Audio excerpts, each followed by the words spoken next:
Hi, everyone, and welcome to Women's Wednesdays. This is the first one for 2023, which is really exciting. And we're really happy to be continuing the set of conversations that we were having in November and December of 2022 during the Global 16 Days campaign, which was really all about this theme, hashtag Let's End Femicide.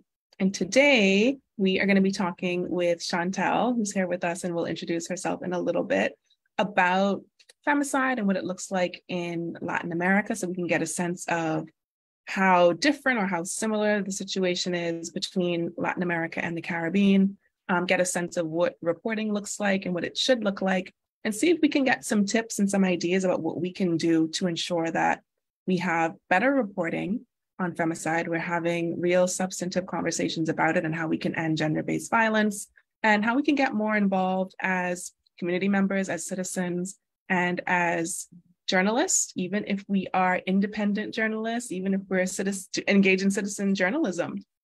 So Chantal, can you tell us a little bit about yourself? Yes. Well, hi, Alicia. First of all, thank you so much for having me. Well, I'm a freelance journalist based in northern Mexico. I focus on disappearances and gender-based violence. I've been doing this work for the past 8 years, and I'm currently finishing my book project, which focuses on the impact of disappearances on women in Mexico, Colombia, and the Balkans in Europe. First of all, I would like to say that talking about femicide is hard, and it's something that we should acknowledge since the beginning. I have some notes, so I can hopefully share everything that I want. But I think especially as journalists or female reporters, it's really important to start accepting that it's really hard to discuss femicide, to work, with these kind of issues, because it's part of the process of sustaining this in the long term, right? So I just wanted to clarify that, because sometimes we have all these panels, all these webinars, and we are just discussing femicide, which obviously is good. We need to have these conversations, but they are also hard conversations to have, right? So just accepting that it takes a toll on us, I think is a good beginning for any dialogue. Yeah, that's definitely really important to acknowledge right up front. Because I think too, when we talk about femicide, when we talk about gender-based violence, violence against women and girls, we can get really bogged down in the technicalities and forget that this is human. Yes. This is a human issue. It's affecting real people, and it doesn't only affect the people who are directly involved in the violence or experiencing the violence. Reporting on it can also be quite traumatic. And if we're not prepared for that, and if we don't have self-care and community care and work care plans, then it can really get in the way of furthering that work, but also cause significant harm to the people who are doing it. Yes, definitely. Mm-hmm. Have you, since we're on that topic, do you have anything that you sort of, you have a checklist or any kind of self-check-ins that you do to make sure that you are in a stable space to be able to do this kind of work? Yeah, it's not really a checklist. And if I have a checklist, I usually forget about it, right? Because we also gotta recognize that the lack of resources or, pressure is really hard to pause and make sure that you are doing well, right? But I do try. I think in the past years, my body has kind of forced me just to pause during my reporting, especially because I'm in contact with families who are being affected by this, right? So if I'm not okay, I'm not gonna be able to have a respectful interview or to approach these families in a respectful way. So I usually try just, before leaving home, make a short breathing exercise or something that is just gonna reconnect with me and with my intention.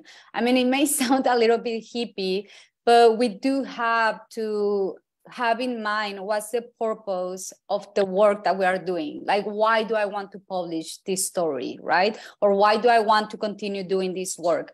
And sometimes we forget about it. And sometimes we can also become super close to a certain case, to a certain family.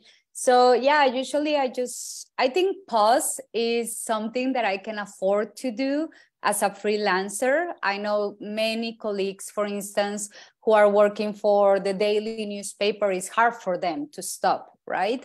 But yeah, I think we can all take a pause during the day and just, look inside and see how our context is impacting us. Because I'm not really the kind of journalist who says that we gotta be objective, because the stories are passing through us. So we really have to make that pause and just focus on what we're feeling and see, sometimes going for a walk or doing some kind of exercise to release that energy, or just, hanging out with friends or something to really change that mindset. It can be really helpful to continue doing this work in the long term. Yeah, there should be something that you have that you can sort of ground yourself and a Yes. space to check in with yourself to kind of to download, right? You need to kind of offload after you've had really difficult conversations and heard really troubling stories. It's important Yes. to have that time to breathe, to move your body, to do whatever you can to sort of bring yourself to some sort of balance. Yes, definitely. Yeah. So we just sort of jumped right in there. But I one know. of the things that Sorry. we're always, no worries, that we're always careful to do at Equality Bahamas is to define our terms, because we want to make sure that when we have these conversations, we can go deep, we can go wide. We want to make sure that people are really clear about what we're talking about.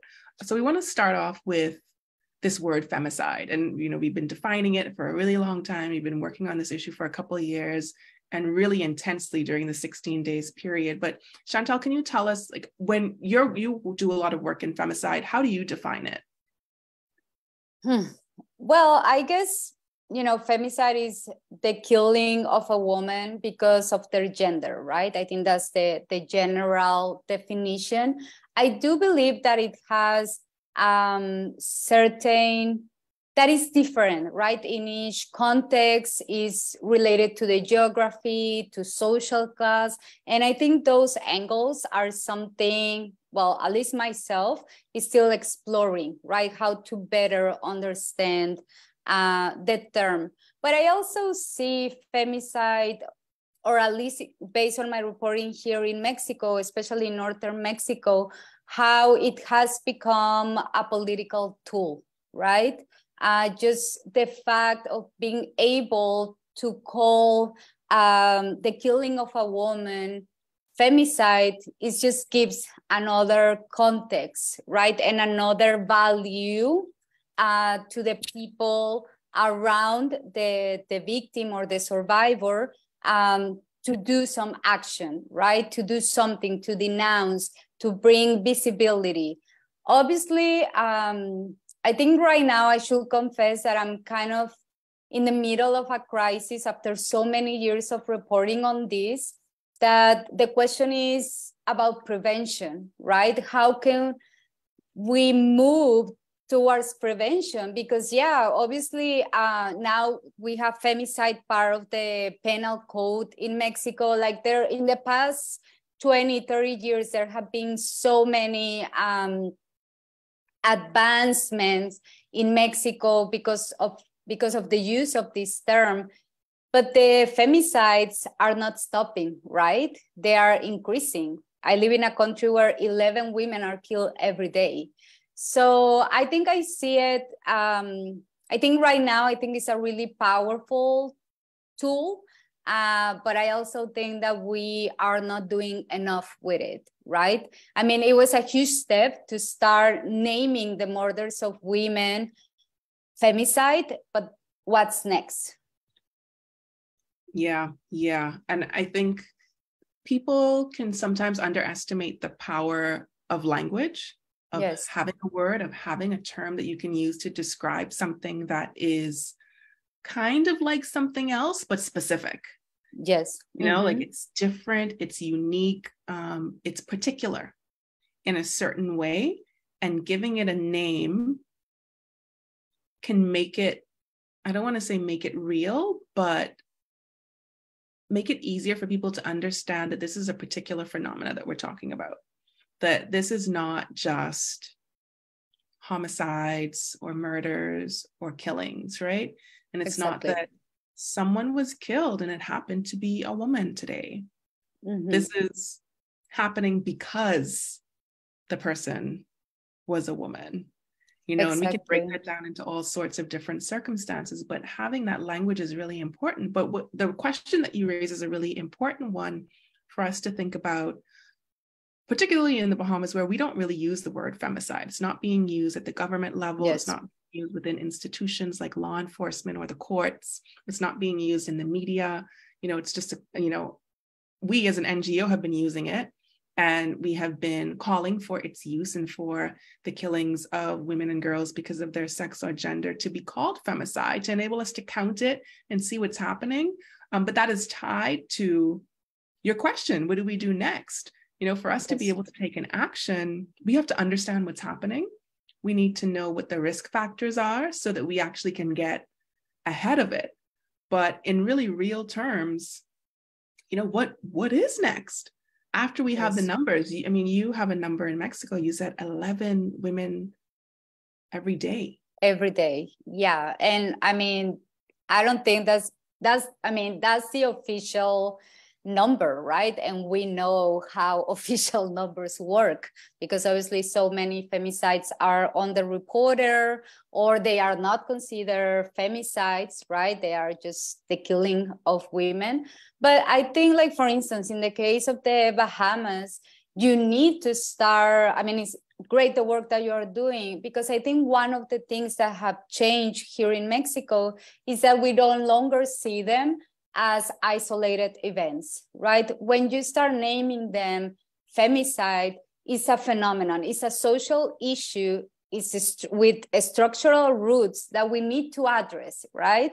It's not because of the victim, the context, I mean, the personal choices of the victim, is because of the context, the geography, the society. You know, there are all these economic, structural, and cultural factors that are making the femicides to continue happening. So I think that's also something really important of using femicide, that you start seeing it as a structural problem, not as isolated events or as isolated acts of violence, right?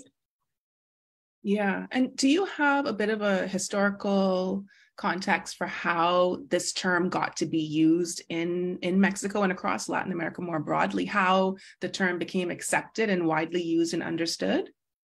Yes. Well, in Mexico, I remember I was a teenager in the 1990s, early 1990s.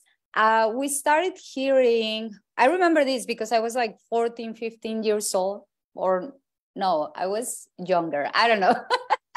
I'm just going to say my age now.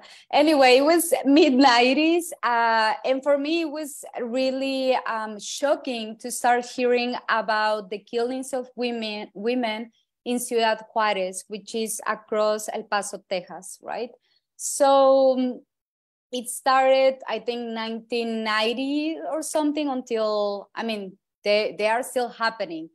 But the attention was just in Ciudad Juárez, right? So this Marcela Lagarde, I think I'm saying her name well.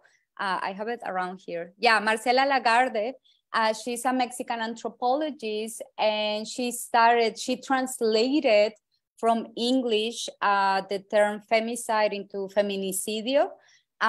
When she started seeing what was really happening in Ciudad Juárez. Obviously, authorities wanted to portray the killings of these women, like I was just saying, as isolated events, or they were victim blaming, and the majority of the victims, they were workers at factories near the US-Mexico border. So there was a pattern, right, of the women. And also, There were signs of torture and sexual violence and even mutilation in many of the bodies, right? So that's why Marcela Lagarde named this as femicide, because it was a violence that had structural roots, and it was linked to the inaction of the state and the authorities. So usually in Mexico, when we talk about femicides, it was in the 1990s, Ciudad Juarez. That was it. The rest of the country was safe, but that's not true, right? We start, obviously, because of the work of NGOs, observatories, especially feminist collectives, they started making all these records, right, of femicides. Of back then, it was just like the killing of women. And they started just doing all these databases, and they saw that there was a pattern. So I think in the early 2000s, the word gained strength again. It was included in the penal code. I think I'm really bad with days, but I think it was 2006 or something like that. It was codified, also femicide. So all these changes in the law allow for society to start using the term, right? But obviously, it's so different to have it in paper than to implement it, because there's still a problem of how authorities consider something to be a femicide, right? So, I mean, it's something that is still in the works. But yeah, it comes back to your question. It comes from all the killings in Ciudad Juarez, where I think over 400 women were killed in the span of 8 or 10 years. And obviously, like I said, is the official number. So we know that it's way more than that, especially because these were women from low economic classes, or indigenous. For instance, that's a big problem that we have right now. We don't really know if indigenous women are being killed, or the ethnicity of the women who are being killed. So that's something that we still need to work to understand the pattern of these femicides. In many cases, we know kind of the location, which gives us some information about the economic background. But yeah, we still need to have better records to understand the patterns of violence and be able to address these vulnerable groups. Yeah, and we have to think about intersectionality, right? And the fact that women are not all the same. We are very different. We have different sexualities, we have different races, different ethnicities, different places of origin, and all of these can impact our lives in so many different ways, and be sort of part of those risk factors to gender-based violence and femicide. And some of them you can sort of guess that they're the same across the board, right? Like that Black women, Indigenous women, women of color are at a higher risk than white women. Yeah. Right. And that the risk faced by LGBTQ women is different than women who are straight, or who present as or pass as straight. Yeah. But there are also different contexts in different countries, and even different contexts in different cities or regions within the same country, right? Yeah, definitely. Yeah, Mexico is like 32 states. So it's very different in each state. And even within the state, you have the big city, and then you have the periphery or the rural zones, and it changes a lot. So yeah, I think that's a big challenge in Mexico, right? Like how to create better records to really understand how each group is being affected.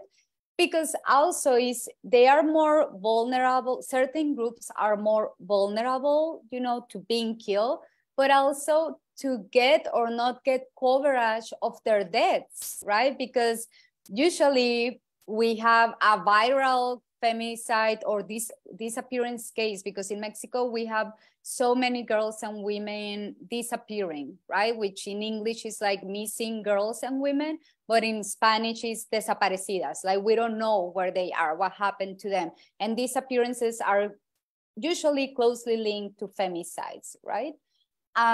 Which is something that Marcela Lagarde also mentioned, right? That is not only killing the woman because of their gender, but also destroying and hiding their bodies. So that's also another part of femicide. Anyway, I lost track of what I was saying, but usually, you know, sorry, pardon my English, it's like too early in the year. But yeah, I mean, like our characteristics define if we're gonna get a good coverage from the media, because we get these viral cases. We're a country with 11 women killed every day, which I apologize that I keep repeating that number because I don't like to do it. But it's also like an easy way to transmit the urgency of this. But we are not getting 11 stories every day about these women, right? We just get a big story about a high profile femicide probably every 2 weeks. And then that's it, the attention moves somewhere else. So I think that's also something really important to question, especially as journalists. Where is our attention going? Why are we focusing on this case and not on the other ones? I know it's not only about journalists, it's also about the media industry. That's like a bigger theme. But yeah, we need to have more information about each of the women who are being killed. And I wonder too, where the number is so high, 11 women being killed every day in Mexico. And if 2 of those are reported on, what is the impact of the reporting or the level of reporting or the frequency of reporting on communities? Are people sort of feeling helpless? Are they angry? Are they becoming desensitized after they hear story after story? Do you have a sense of what the impact of the reporting is right now? Yes, I think, I mean, like I mentioned earlier, it's such a big country. It's really hard to know what is happening in each state. But I do see, for instance, in Nuevo León, where I live, and well, I think this is overall, because we gotta remember that Mexico has been fighting a war against the drugs since 2006, right? So violence, unfortunately, has become so normalized in many parts of the country or all around the country. And I think it's hard, right? Because you have femicide, you have extrajudicial killings, you have disappearances. So you have all these different types of violence that they are all linked or related, but people cannot pay attention to each of them because these people are also experiencing or facing these violences every day. So I think I think, yeah, journalism in general has a huge challenge in Mexico. How can we write these stories better? Because I do think that we journalists are kind of guilty that we are not creating a good way to transmit this information, right? Like we need to provide some kind of solution, to provide a path of action, because sometimes people are like, you know, I'm just consuming these stories, but what do I do with it, right? It's overwhelming, it's painful because I'm seeing myself in that story too, as a woman, right? Or as a woman from the periphery, or as a working woman. So I think that's a current debate that we are facing, or that we're starting to face. How can we connect better with audiences and transmit this information without overwhelming them, right? Or without pushing them away? Because it's not like I'm writing this story for a fancy person in the US. You know, I'm writing this story for another Mexican who has the same risk of being killed or being disappeared. So Yeah, I think that's a current problem right now, that we are not having a good conversation with our readers. And also the pandemic, right? Because before the pandemic in 2019, the feminist movement was super strong, doing a lot of actions on the streets. With the pandemic, we all had to stay in our homes. And now, a lot of activists, gender activists and collectives are doing the stuff.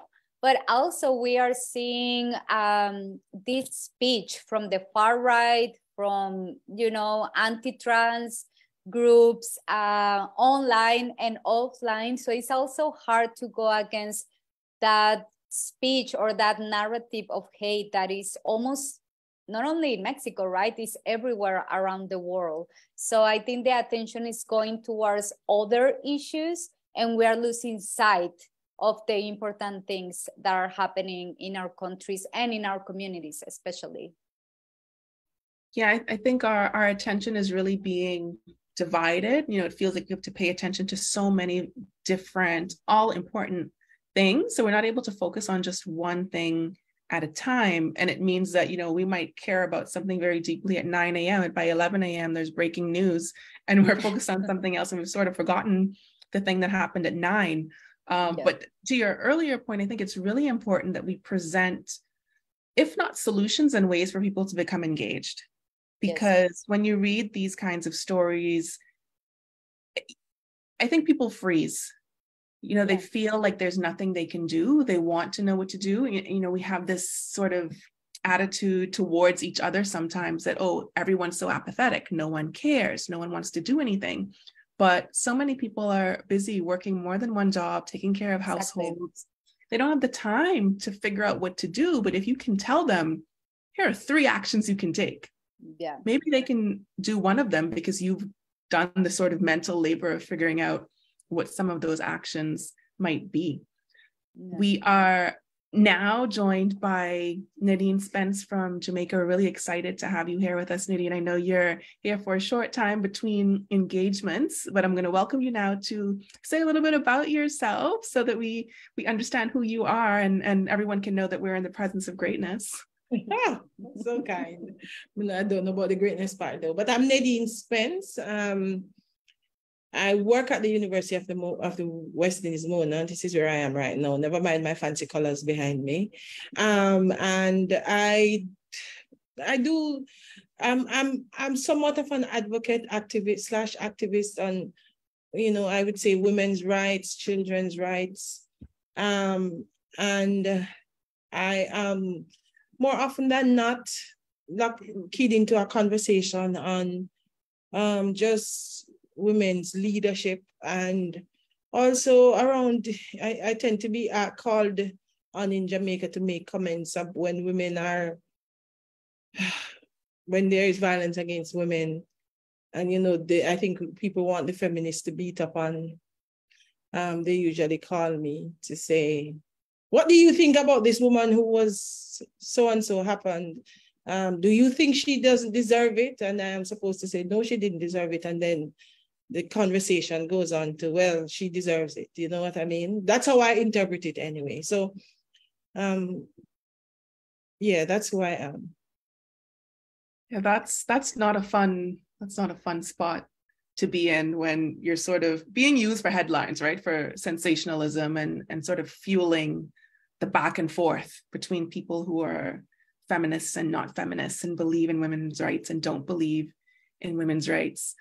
So for the earlier part, I was talking with Chantal about what the situation is like in Mexico. She was talking about some of the statistics, but also the historical context and how femicide came to be basically a household term, a term that everyone understands. Is femicide a term that's being used today in Jamaica? And if not, is there another term? No. No, it's not at all.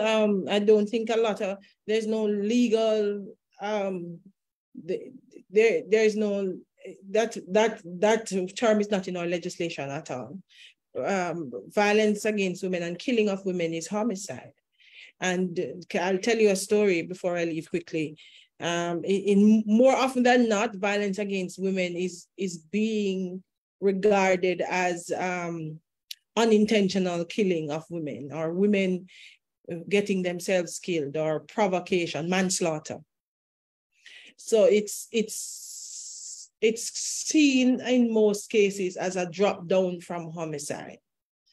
So if a woman is in the street and she's shot because there was a gang feud, it might be seen as homicide.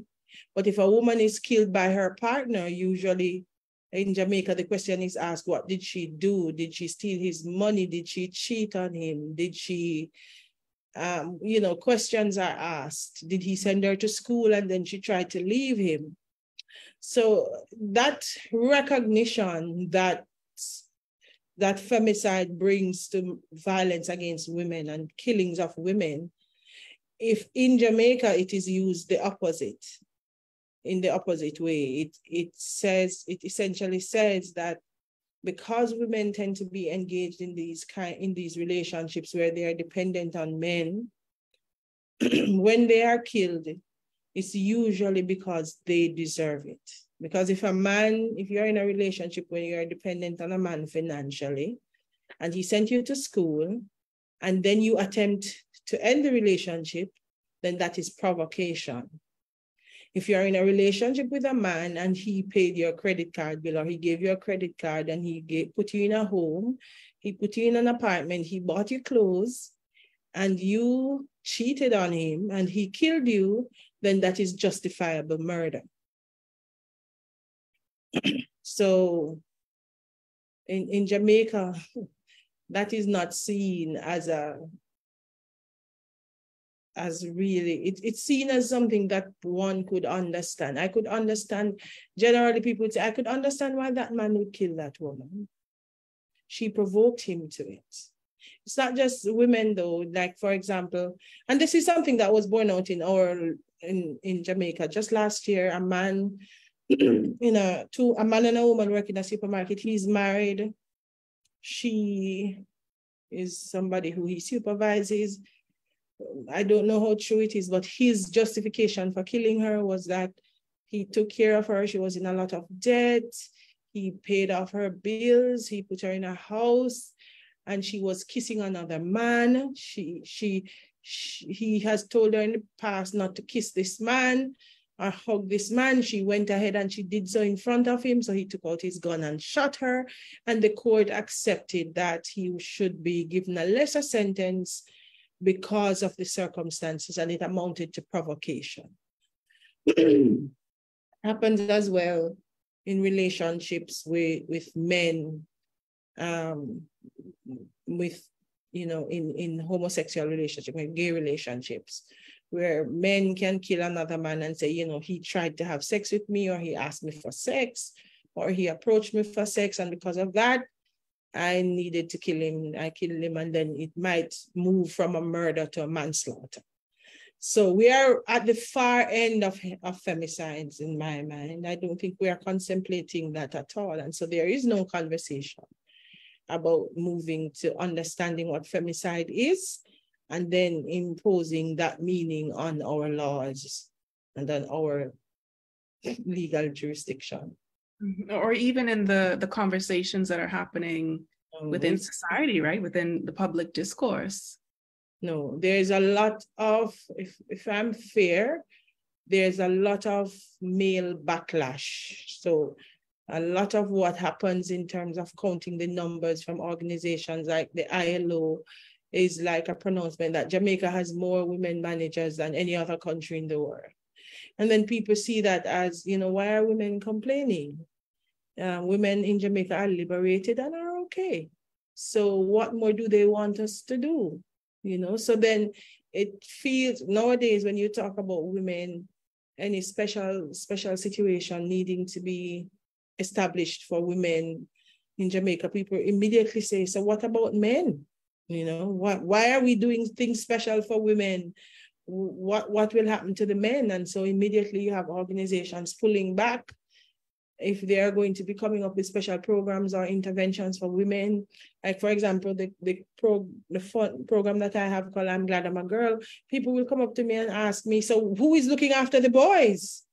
In an accusatory kind of way, I've asked for funding, and people have said, if you, the organization is called I'm Glad I'm a Girl, people will say, well, perhaps you can take some boys in it and do something with the boys, and then we can consider funding you.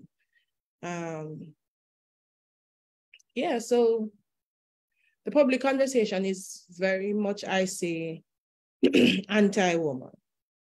Yeah, I mean, we're seeing similar responses in the Bahamas when we try to talk about women's rights. They bring up the same thing. You know, women are the most educated. They're the ones with all the jobs. Every time I go in the bank, all the tellers is women. It's like, well, who is holding the highest positions? Who is receiving the largest paychecks?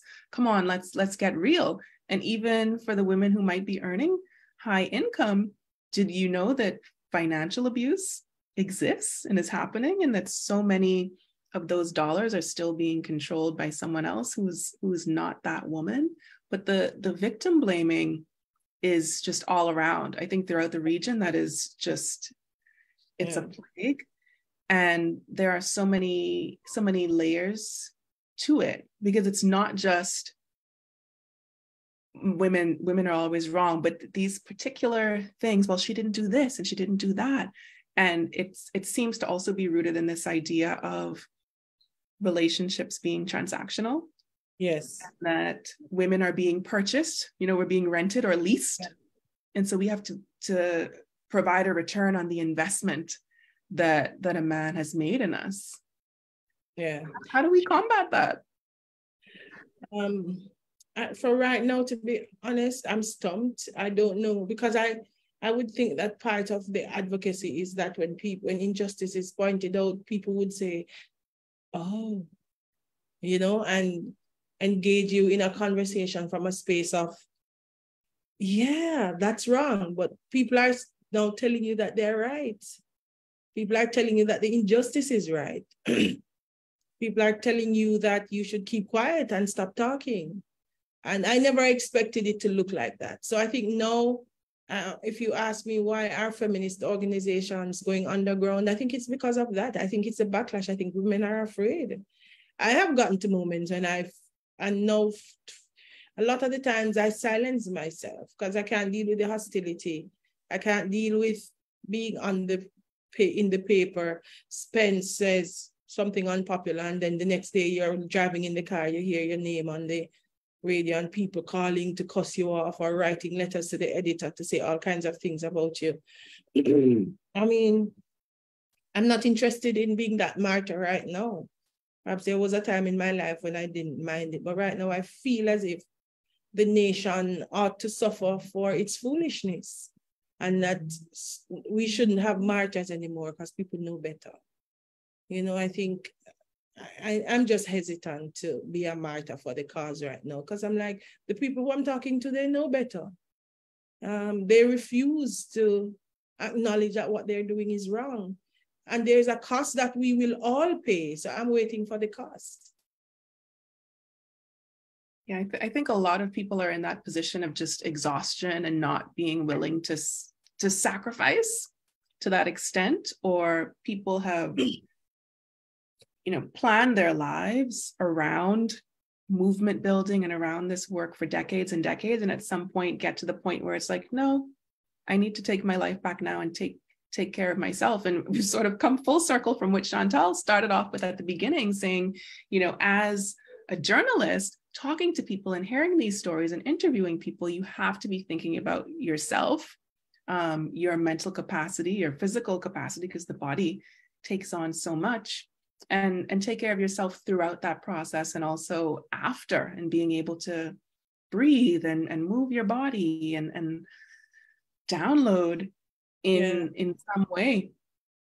I'm conscious of the fact that so many of the older women now, older than myself, who had, really given to the movement and spent their time, spending hours sacrificing their children themselves to get to this point, that right now they're facing so much insecurity. They never had a job with a pension. A lot of them never had paying jobs.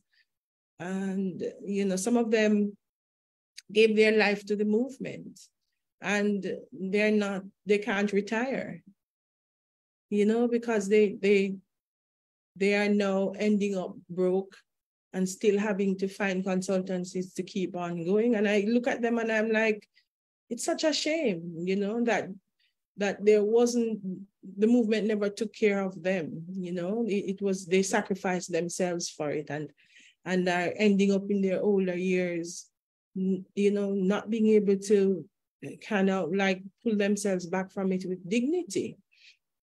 And I'm looking at that and I'm thinking, I don't want that. I don't want that for myself, because I think these issues are going to live on long after me. And so I have to pace myself. I have to pace myself and decide, as a feminist, as a woman who really wants to see this justice done, how much can I reasonably get done? And sometimes to be more strategic in where I put my voice, where do I think I can get the biggest impact? And so I'm thinking about that. So of late, I've been less inclined to engage in the public dialogue around women's issues, because I find that there is so much negative backlash, and it makes me feel vulnerable in public when I know people know who I am and know my face and know my perspectives, and I'm not sure who will get stupid, Yeah. You don't know what to expect. And people say the most vile things online, and not all of it is benign and empty. And you can't really tell the difference. Yeah. So it's really important to think about yourself. But I think that to get involved in this kind of work, it's because you believe that the movement is going to move, right? Like that it's going somewhere in a particular direction. We're going to make progress and get somewhere.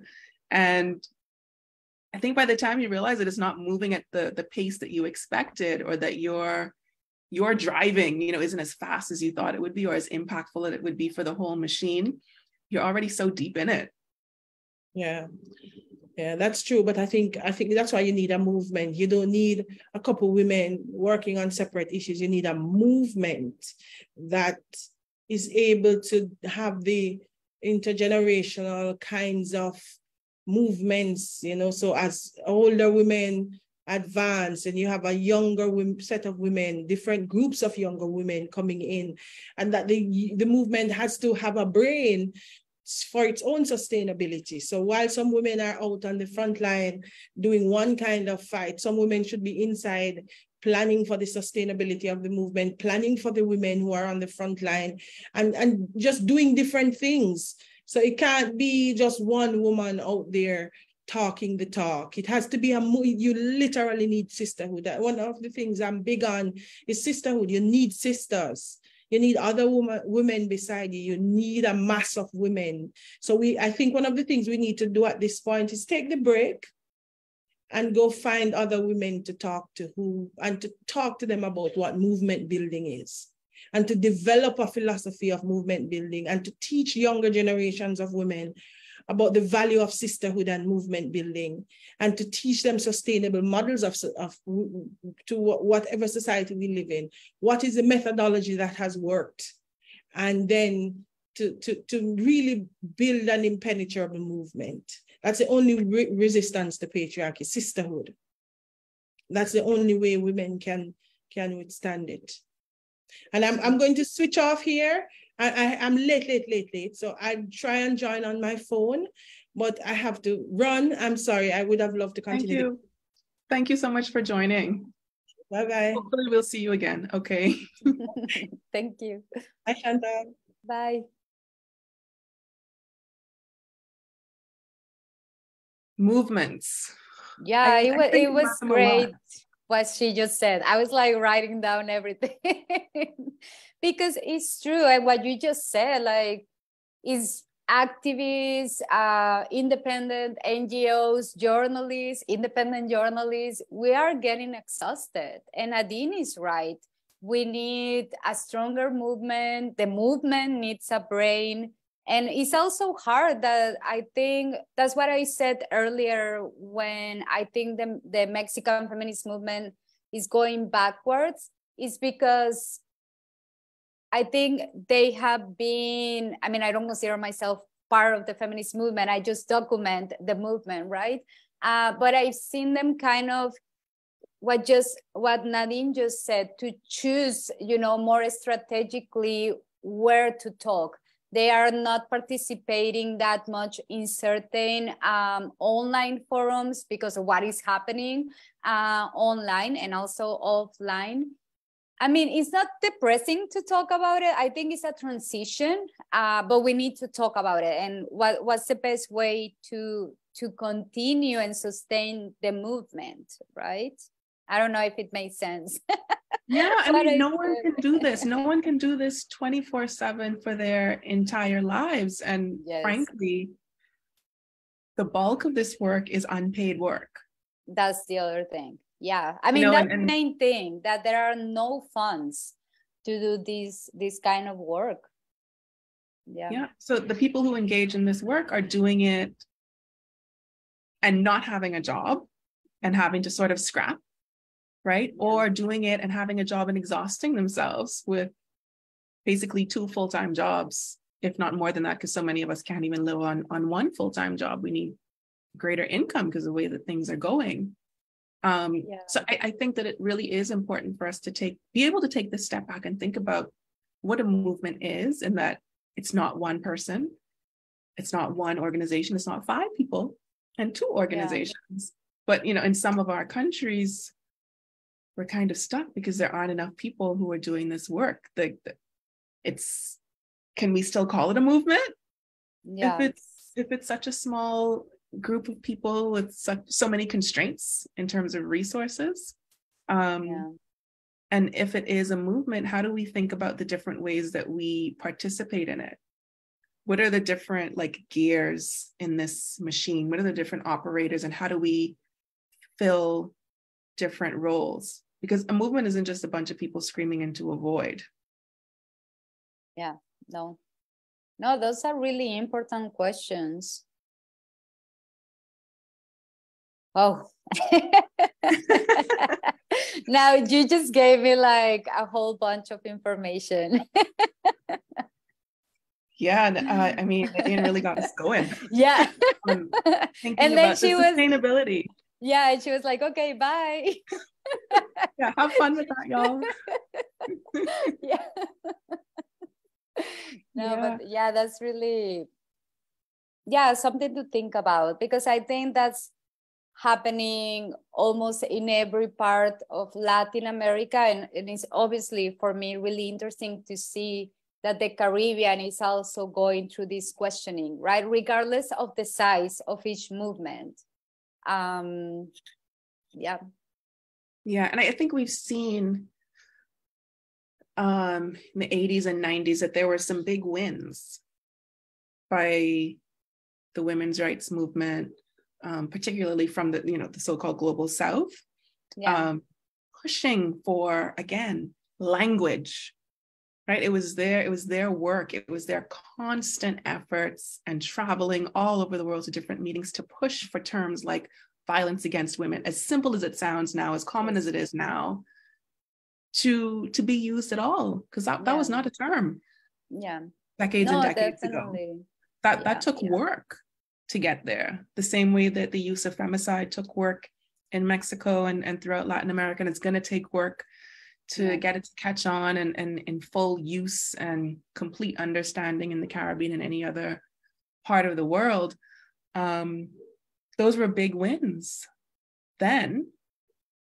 And today, I think not a lot of us have the context, the historical context of feminist movements and women's rights movements to understand how long it took, how hard it was, what it took to get these wins. And maybe our expectations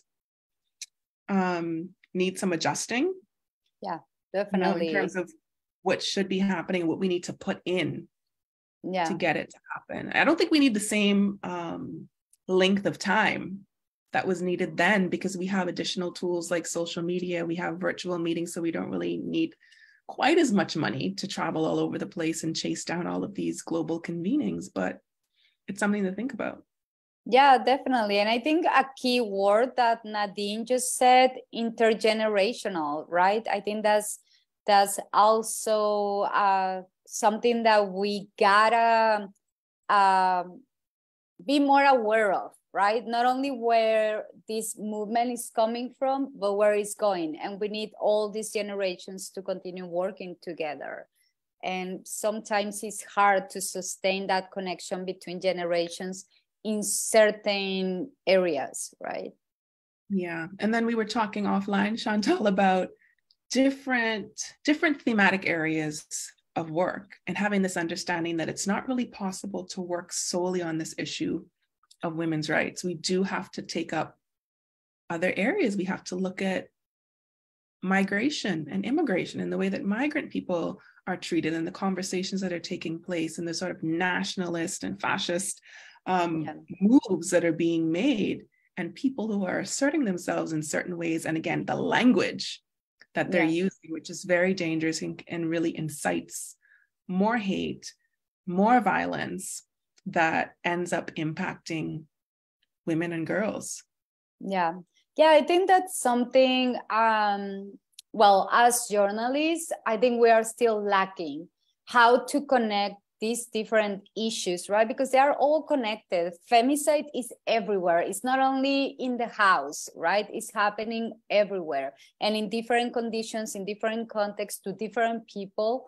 So I think we're missing these connections. And obviously, the language is becoming really powerful, right? And it's dominating, certain narratives are dominating, and it's just makes it harder to place some of the stories out there because we are fighting against this language, like you just said, that incites hate, violence. So yeah, it's hard. And there are no funds, not a lot of spaces to build this kind of journalism. I mean, you just mentioned that in the Bahamas, there's no investigative journalism. In Mexico, obviously, in the past year, investigative journalism has made big changes, but it's still in their, I mean, probably some colleagues are not going to agree with me on this, but I think it's still focusing on the same things like corruption, right? Impunity. But there are other issues that we are not including in these areas because corruption and impunity are part of, you know, they sustain femicide. They are the structural roots of femicide or disappearances of girls and women. But again. Yeah, I mean, we have a hard time talking about colonialism still, neocolonialism, capitalism. You know, people don't even want to talk about or acknowledge that patriarchy exists and is a problem and is violent, and not just violent toward women and girls, it's violent towards everyone. Well, in Mexico, I mean, I'm glad that you mentioned that because that's a conversation that in many areas we're still not having about colonialism, right? We have obviously great Afro-Mexican and indigenous activists who are trying to put this conversation out there, but Mexico is really racist and is something that we don't even talk about, right? Because we're all Mexicans, there are no race.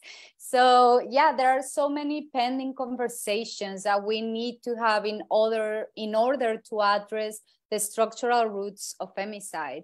Because when you go to a feminist protest here, it's really powerful and you see the slogan, not one woman less, but not all women are being killed. And we gotta talk about these differences. Why are some women being killed, right? Yeah. I mean, obviously, myself as a woman, I go out and I'm scared. I think all women have that kind of fear to go out in the middle of the night. But I know that if I go out in my neighborhood, it's not gonna be the same if someone else goes out in another neighborhood, right? And we need to be aware of these differences. And it seems like the feminist movement, obviously, they keep using the word intersectionality, but we still don't know how to address it, right? And really use it to implement changes. Yeah. It's one thing to know the term, but to be able to integrate it into your work in intangible and intangible ways.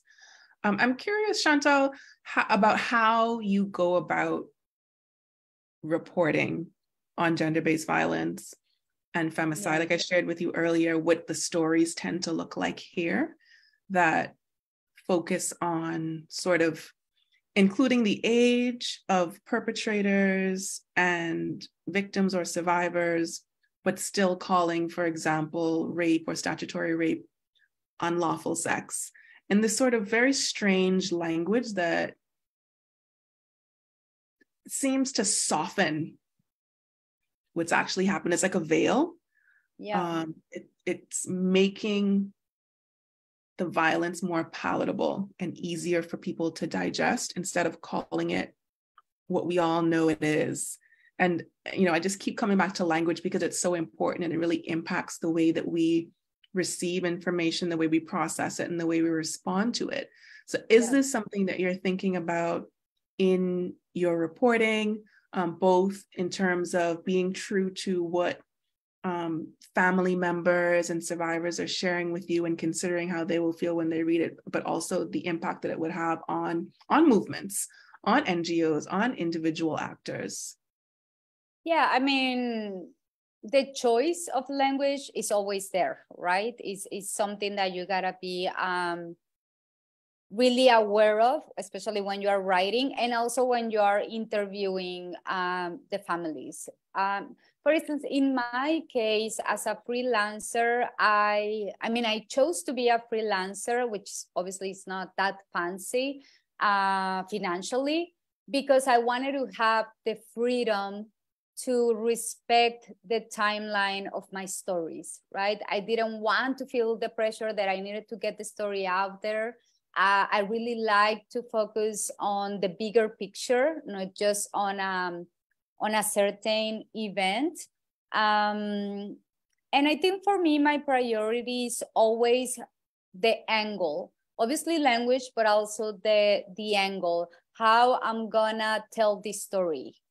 And I think that this is something that is happening in Mexico too, especially with mainstream media, is that we don't tell the story of the women. We tell the stories about their deaths, right? And usually that's what we are transmitting. We're just talking about dead women or murdered women, right? And I think that's really harmful. We need to choose to talk about the lives of these women, right? Because they were alive, they had a routine, they had plans, they had activities that they can no longer do, they had a family, they had a job, dreams, all of this stuff. So obviously doing that kind of interview is a little bit harder because you need more access to the family, and also you don't want to be like pressuring the family for an interview right after the femicide happened. You gotta wait. And that's why I have the luxury of time that I can wait I can respect the process of the family. Obviously, sometimes there are families who just wanna talk right after it happens because they believe that talking to journalists will bring them justice, right? Obviously that doesn't happen. But you also gotta be respectful, because when families want to talk immediately after the femicide happened, you gotta be really aware of how, the shock and how the trauma is impacting in them. So I usually try to respect or protect some of the information that they give me. Even sometimes they want me, this information is important, just publish it. But I know that it's going to put them at a higher risk. So I make the decision that I'm not going to publish those kind of details that are not necessary for the readers. Also, I think another priority in my reporting is to understand and provide to the reader the background or the context to show the bigger picture. Like we just talked earlier, that these are not isolated events, and always to make sure that what I'm gonna publish is gonna keep the family, or if there were any survivors, safe, right? Because I gotta be aware that my story can have some or can bring further harm or danger to the families, especially if it's in an area where there's a high presence of organized crime, right? So it's hard because as a journalist, we didn't learn this in school. I mean, probably newer generations, I'm hoping that they are learning this, but in my case and my colleagues, we didn't learn this. And especially in the context of Mexico, that we didn't know how to report in zones where there is organized crime, right? And also, obviously, always we gotta be aware of victim blaming, which can be so subtle. I mean, we can think like usually it's the headline, but sometimes just relying on official sources and using a quote from police or authorities, because we do need the official sources, but those quotes can have some information that are putting the blame on the victim. And sometimes it's not that easy to catch it, right? Especially if you're dealing with so many things in that story. So yeah, I mean, it's hard to really like tell you the specific, because obviously it's been 8 years doing this. So some things are just mechanical that I know how to do them. But I do gotta say that each story is a new challenge. And with each story, like I said earlier, I gotta pause and think how I can write this story different, right? How I can respect the dignity of the victim or the survivor, and make sure that the family is gonna be okay with that story. And also many times you just gotta accept that you cannot write a story about a certain femicide, right? And you just gotta give up that story, and maybe later you're gonna be able to do something more meaningful about femicides. But I also know that this is a privilege that I have created for myself as a freelancer, right? Obviously, there are some disadvantages because sometimes it's hard to find an outlet that is willing to publish this kind of stories, right? Because unfortunately, it's something that happens every day. And outlets, they want underreported stories, right? But femicide is still underreported, even though we see it every day on the newspaper, right? It's just the underreporting comes from the angles that we're choosing. And I think a lot of reporting is still missing how to address in the story these structural roots. Yeah, and I'm wondering, as a freelancer, and I know that you've written and you write for a number of international outlets, and they really push for, like you said, the underreported stories. They want something different. So I have two questions. One is, how do you maintain your sort of, I know, your ethics, your morals, and truth in the story when you're trying to pitch to outlets that want a particular kind of story, right? They want a particular kind of impact. How do you kind of give them enough to land your story without turning the whole thing into sort of a movie unnecessarily? And then the second one is, people all over the world have certain ideas about Mexico, right? When they think about Mexico and crime and women and these kinds of things, how do you balance that understanding of the country, or misunderstanding of the country, and how your stories can impact that with your sort of allegiance to the place? Yeah, I mean, that's a really good question. Like, both are really good questions. On one hand, I think I've been lucky. With the editors I have worked so far, they are mainly from the United States. And I think they have been really respectful of my experience in the field, right? Because I'm not a journalist who is getting this information from phone calls, right? I go out there, talk to the families. I have built this relationship with many families who are still looking or searching for their missing daughters and sons since 2014, and I'm still doing this, and I think families trust me, right? And unfortunately, when a new femicide or disappearance happens, kind of the families recommend me, you know, with the new families or with the families who are joining the movements of families of the disappear.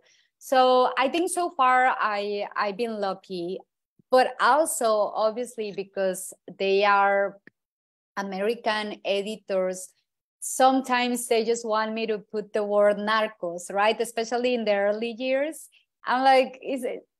And I did it. Sometimes I did it because I just had 800 words, right? I didn't have enough space to explain why these appearances were happening. And also at that time, we didn't even know, we Mexicans, we didn't even know why so many people were disappearing, right? Obviously now we have more information, but it's still really complex to explain it in a paragraph, right? I think one of the stories that I worked last year, the editor, she was super nice, but she was like, can you just add one sentence to explain why women are disappearing? And I'm like, I don't know why they're disappearing. And this is the question, right? Why are girls and women disappearing at this rate? Because before it was young men, and now we're seeing younger girls going missing or being disappeared, either by organized crime, human trafficking, and so on, right? So I think that's something I struggle, and I think that's one of the reasons I chose to work on a book project, to have more space to really explore these questions. I mean, it has taken me a while, but I'm close to finishing the project. But it's always something that it's a negotiation with yourself, right? I want to get this story out there. I want international audiences to learn more about what's happening in Mexico.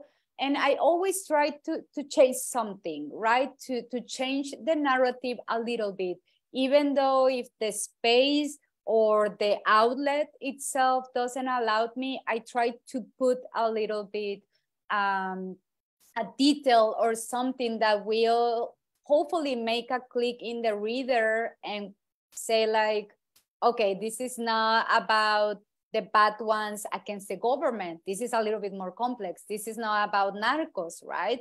This is a little bit more complex, and the violence is not that easy to understand. It's also complex in each of the states and in each of the regions in Mexico. But that's an ongoing negotiation with myself. And also another thing is that sometimes, I mean, you just gotta publish because you need the money to finance your reporting.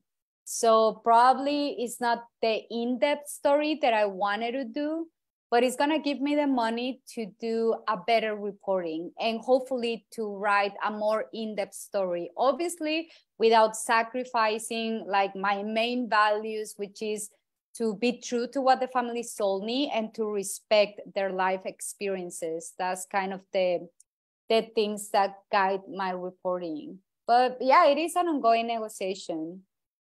Yeah, I guess sometimes there are trade-offs, like you said, like you need to earn enough to resource deeper work that takes a longer time.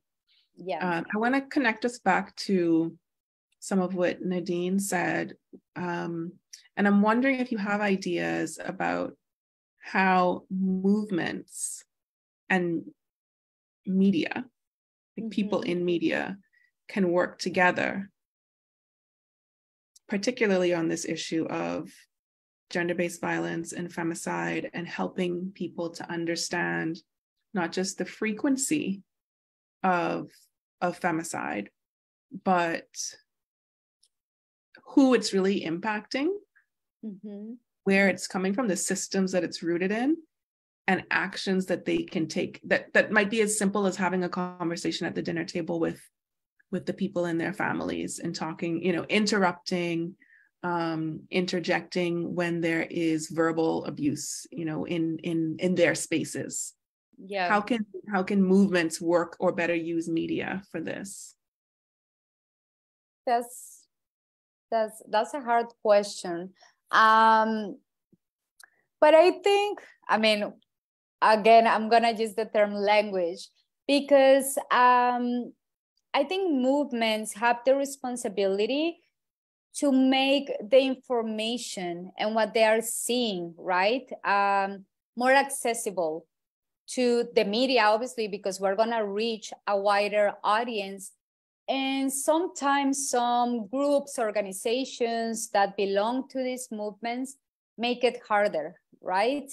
And also they don't understand the constraints that we have as journalists.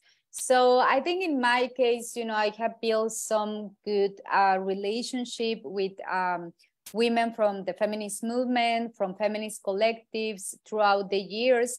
And I think they've seen the work that I've done, that I'm trying to not to attack anyone or judge people, either, you know, families, victims, survivors, or activists, because sometimes, you know, journalists, we can end up judging certain people without realizing. But I think the first thing is that to establish a dialogue, right? And see what are the needs of the movement and see what are the needs of the media or the journalists, because we are always looking for stories, right? And believe it or not, it's hard to find stories, right? Because there are so many issues, there are so many topics, but this story, you know, we gotta find the people who are being affected by this.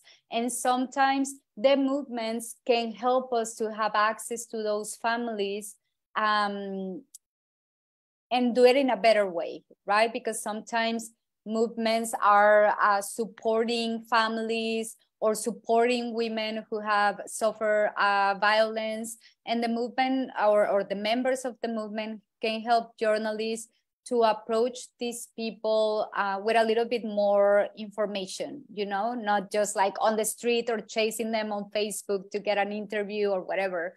So I think just, first of all, establishing a dialogue and learning about the needs of each other, right? Because it changes, like we just said, in each community and in each city. So just having that conversation, like how can we help each other?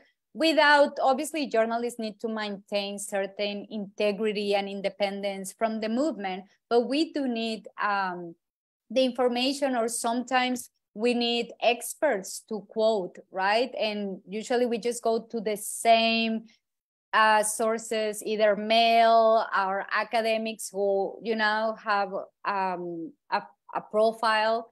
And I think movements or collectives can help us to diversify our sources too and bring us new information, which is something good for our work.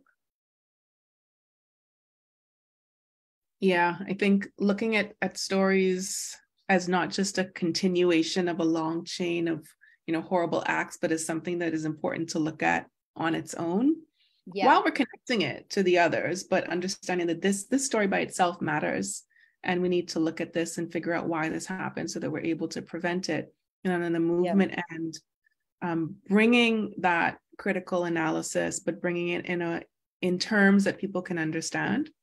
Not all of the university language and theoretical terms, but helping people to understand what it's like in real life. Because you know, if people don't understand the language, they can't relate to it. Yeah, it's hard. And also I just remember this, sometimes many of these, for instance, here in Mexico, these feminist collectives, they accompany, for instance, the mothers who are you know, following like a court case or something. And instead of the journalists just, you know, because if it's a high profile case, 20 journalists are going to be chasing the family to know what is going on with the case, right? And sometimes the collective or the movement can just give that information to the journalists without the family or the mothers, who are usually the ones leading this process of justice. The movement can just give that information and connect, right, the journalists with the families. So that's something helpful too. Yeah, definitely. I think it would be really useful for us to continue our conversation. And I think we kind of touched on a lot of things that I'd love to dig down into and probably bring some more people to the conversation. especially around reporting and what that looks like, particularly as a freelancer. I don't think that we have many people who are doing any sort of freelance don't reporting. do it. Is that your advice? Is that your official advice? I don't recommend it. I am sure that it is not easy. It's not easy work at all. But I mean, also, I mean, I know it's hard when you have a full-time job, but I also think it's possible for full-time journalists to have like this story, you know, that they work on that on the weekend, or this project, not really a story, but a project that they can work on or get, you know, because when you're out on the streets doing interviews, you're getting all this information and you just get like a 300-word story. So what do you do with all this information? Yeah. And you realize years later, like, oh, this was part of a book or a documentary or a special project, right? And that's something that we don't learn early in our careers, right? That we are getting all this information and we just gotta save it for something. So yeah, even if you cannot afford to be a journalist, because I know it's hard, I think we always have the option to start working on our own project that is gonna be based on our experience. It's not gonna be dominated by the guidelines or the orders or the rules of our outlet. So yeah, that's something that we should focus on as journalists. Speaking of projects, you mentioned your book. Can you tell us a little bit about that book and when it might be out and where people can look for more information and like updates? Yeah, well, right now I'm like in the final editing phase and I'm trying to get a book contract. Sorry, like it got dark and I don't have another light here. It feels like you're well lit still. You're still well lit. Okay. So yeah, I'm trying to get a book contract because obviously that's another thing, right? Like I don't understand the book industry and I don't know how to sell my project now. But I'm getting some guidance from colleagues. But yeah, the book, it was just about Mexico, right? How the mothers of the disappear were impacted by it, right? Because I don't know if you are aware, but in Mexico, we have this huge movement of families who go out almost every day to search for their missing children. And usually they go out and search for human remains in the desert, in the mountains. So yeah, it's something pretty strong, right? That because the government is not searching for them, the families are leading these searches. So I started writing about that in 2015, but then it became too much for me. Like I couldn't believe that only Mexico was having these issues. So I started looking for other experience around the globe. And then I started focusing in Colombia. And long story short, I also went to the Balkans, to Bosnia, Serbia, and Kosovo, where they had a high rate of missing people because of the conflict in the 1990s. So now I have like 5 countries, 6 women from each of the 5 countries. 2 are from Mexico. And it's the story about these mothers, right? How they sustain that search for their missing sons, missing daughters, and missing husbands. Each case is different. So it's really more of vignettes about their daily lives. You know, it's not really that journalistic part. It's more when they wake up, how do they face, right, the disappearance of their loved ones? How do they go about their lives when they don't have an explanation of why their loved ones is not with them? So that's a little bit about my book. And updates, well, I just have like my Twitter, which is Chantal F, I think so. Chantal Flores, you will find me. Or my website, chantalfloresjournalist.com. And yeah, so once I have more information about the publication, now I'm gonna, use social media to sell the project, because it's been really hard to sustain this work emotionally and financially.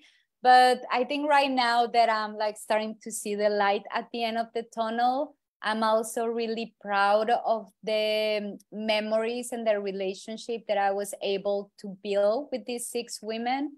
So it's a really special project for me. Yeah.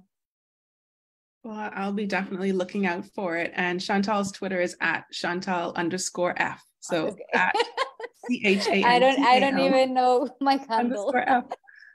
Yeah. But if you search Chantal Flores, it'll probably come up. Yeah. Awesome. Well, this has been a really great conversation. And like I said, I'm sure that we'll be in touch with you again to have some conversations about some of the things that we touched on today and some that we didn't get to. It was just, there's so much to talk about. What could you do? No, definitely. I love it. And I love to learn so much about the Caribbean. Like we mentioned earlier, it's just insane, like this gap between Latin America and the Caribbean. And I really love to hear about the things that you are facing. So that's really interesting to me. Yeah, we can definitely connect more. And for those who are wondering what is coming up next, we have our next session on CEDAW, which is the Convention on the Elimination of All Forms of Discrimination Against Women. We'll be talking about Article 10, which focuses on education, this Saturday, January 21st at 10 o'clock Eastern Standard Time. That you can register for at tiny.cc/CEDAW10. That's tiny.cc/CEDAW10. That starts at 10 on Saturday. That's Eastern Standard Time. Next is next week, Thursday. We're really excited. We started Feminist Book Club. And our first book is A Small Place by Jamaica Kincaid. So we're starting with a Caribbean author. That book is set in Antigua, but you could easily see it being set in Nassau, Bahamas if you read it. There's still a lot of time to read it. I know a week and a day doesn't seem like a lot of time, but the book really is maybe 79 pages. So definitely pick it up. It is available on e-readers, and I believe it's also available in audiobook format, so you don't have to worry about shipping if you don't want to. You can meet in person at Poinciana Paper Press at number 12 Parkgate Road in Nassau, or you can join virtually. Just be sure to register either way. You can do that at tiny.cc/FBC23. That's FBC like Feminist Book Club 23. You can find all of the links at Poinciana Paper Press online, as well as Equality Bahamas on Instagram, Twitter, and Facebook. We look forward to seeing you there. Thank you again, Chantal, for being with us today, and for everyone joining and watching the live and watching the recording later on YouTube. Looking forward to seeing you on Saturday at 10 o'clock. Bye, everybody.